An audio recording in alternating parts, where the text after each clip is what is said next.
wanted to just do two quick announcements. Two L's.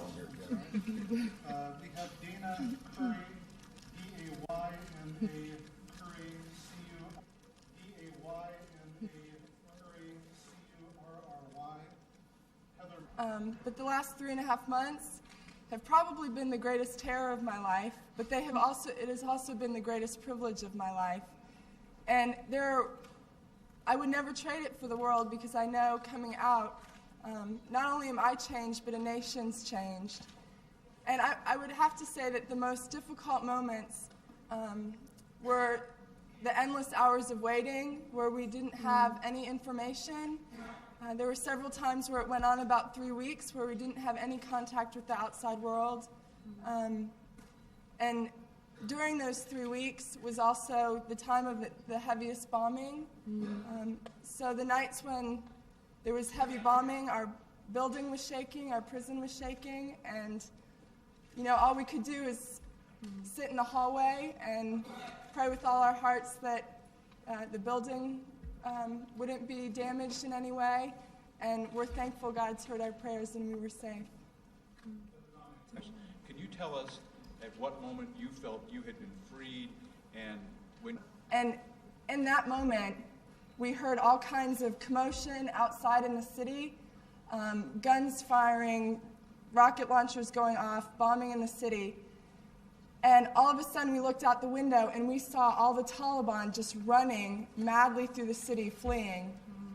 At the time we didn't know they were fleeing, but we had assumed that the opposition forces had come in, and they were now battling in the city.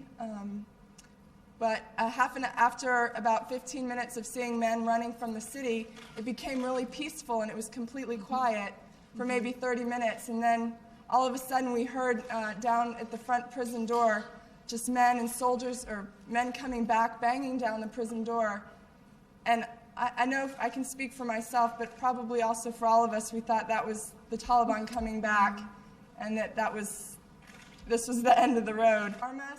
And all of a sudden a opposition soldier comes in with there was tanks coming out with us. All these people were fleeing. The Talibs were fleeing out of the city, and we asked, where are you taking us? What are you doing with us? And they said that they were taking us and we needed to write a letter to our families and ask for money, and that's the only way we were going to get out, as if we paid for it. And they said they were going to take good care of us, but we felt, it's probably one of the times where we felt we really were probably in danger. Before, the Talib really had taken great care of us, even called us their sisters, and even one jailer told us he loved us as his sisters, and they really took good care of us. But at this moment, we were really afraid. We knew it's the only way we're going to get out of this if God intervenes. And but in our hearts, all of us want to continue to work without him.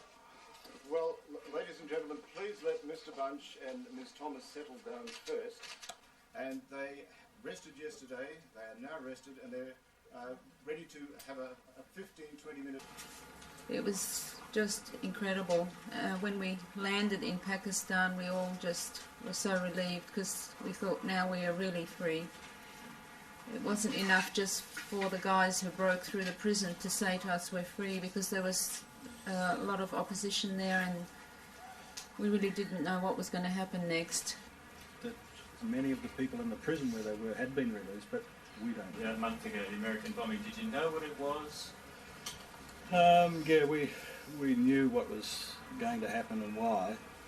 And I'm a peace-loving person, and I don't like war, but we were actually quite glad to hear the bombs, to be honest. One question, that you were both accused with the others of preaching Christianity within the country. Were you? Well, we're not stupid. We may look at it, but we're not stupid. No, I can answer that. We're all innocent of the charges, and we are very sensitive to the culture, and we don't go around preaching. Really, it was a setup. Their heritage is music, dancing, all those things that are part of their heritage were taken. This regime deserved to be removed, because people were tortured and suffered. With the ladies in the ladies' prison, we saw the women getting beaten And really the country has suffered so much over the last 20 years. They need help, financial help.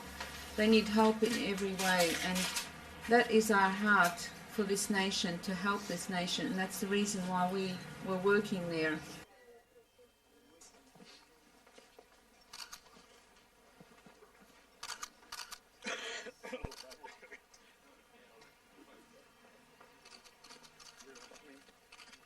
Good to be out now?